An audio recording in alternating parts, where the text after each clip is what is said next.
Hello friends, मैं सनोज कुमार। आइए जानते हैं क्या है पेंडोरा पेपर्स, कैसे हुआ खुलासा। जो जो कौन कौन भारतीय का नाम इस लिस्ट में है। International consortium of इन्वेस्टिव journalist (ICI) की रिपोर्ट पेंडोरा पेपर्स का नाम दिया जा रहा है। सबसे पहले समझते हैं पेंडोरा पेपर्स क्या है।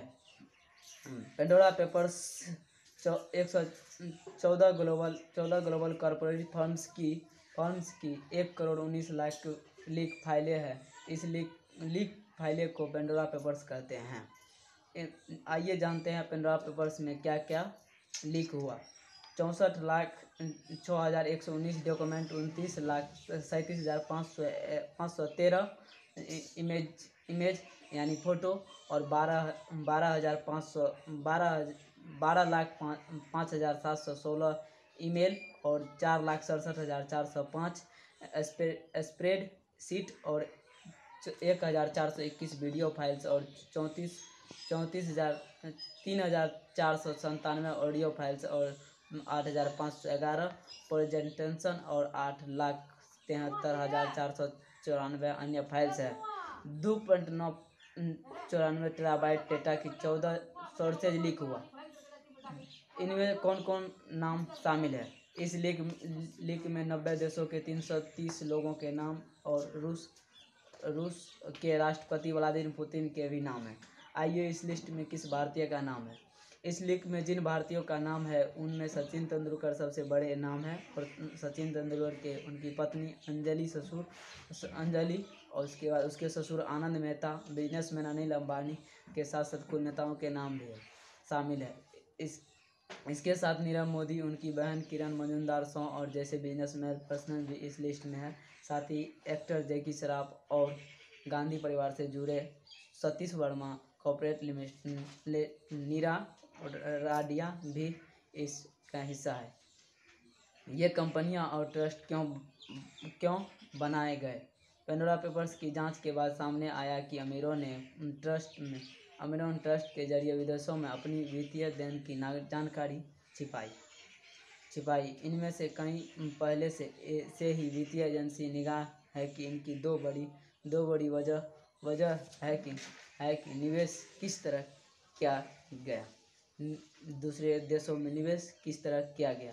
निवेश के लिए ऑफशोर कंपनी खड़ी की गई। ऑफशोर कंपनी वो होती है जिनका रजिस्ट्रेशन किसी दूसरे देश में किया जाता है, और यह कारोबार किसी दूसरे देश में करती है। इन कंपनियों की रजिस्ट्रेशन ऐसे देशों में किया जाता है जहां इन्हें बनाने में आसानी होती है, और ऐसे कानून होते हैं जो कंपनी के मालिक को उजागर करना मुश्किल कर देते हैं, और टैक्स कम होता है या बिल्कुल नहीं होता है। ऐसे देश में टैक्स हेवक्स देश कहा जाता है। इस तरह की ज़्यादातर कंपनियां गुमनाम होती है। इनके मालिक कौन है, किसके पैसे लगे हैं, जैसे सबूत गुप्त रहती है, और कंपनियां केवल कागज़ों पर ही होती है। इनमें से कोई ऑफिस होता है ना ही कर्मचारी। या ऑफशोर कंपनियां बनाना गैर कानूनी है? नहीं। बिजनेसमैन के लिए ऑफशोर को दुनिया बनाना गैर कानूनी नहीं है, और मनी लॉन्ड्रिंग के लिए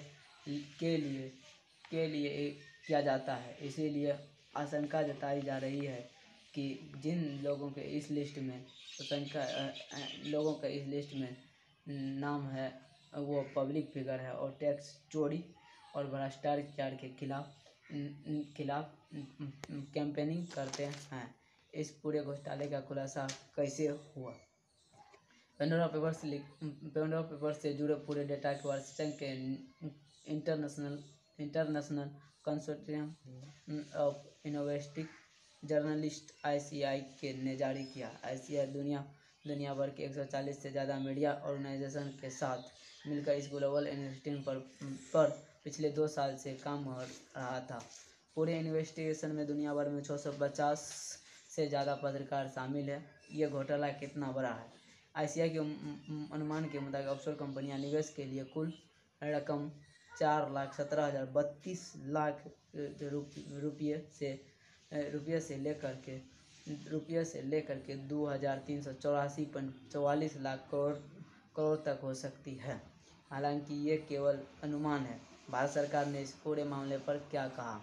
पेंडोरा पेपर्स लीक होने के बाद भारतीयों का नाम के आने के बाद भारत सरकार ने फैसला लिया है कि इसके मामले में जांच कराई जाएगी। केंद्रीय अध्यक्ष पर बोर्ड CBDI के चेयरमैन करेंगे। इस समूह में CBDI और प्रवर्तन निदेशालय ED, भारतीय रिजर्व बैंक RBI के और वित्तीय खुफिया यूनिट प्रतिनिधि शामिल होंगे। इतिहास का सबसे बड़ा डेटा है कैसे? सबसे पहले 2010 में 1.7 GB डेटा हुआ था, जिसका नाम विकीलीक्स कैबलेट था। दूसरा 2013 में 260 GB डेटा लीक हुआ था, ऑफशोर लीक। और तीसरा पैराडाइज पेपर्स 2017 में लीक हुआ, 2 डेटा लीक हुआ। 2016 में पनामा पेपर्स इतना 2.7 TB डेटा था और Pandora papers 2.9 terabyte data leak हुआ है, जो आज तक का सबसे बड़ा लीक पेपर हुआ है।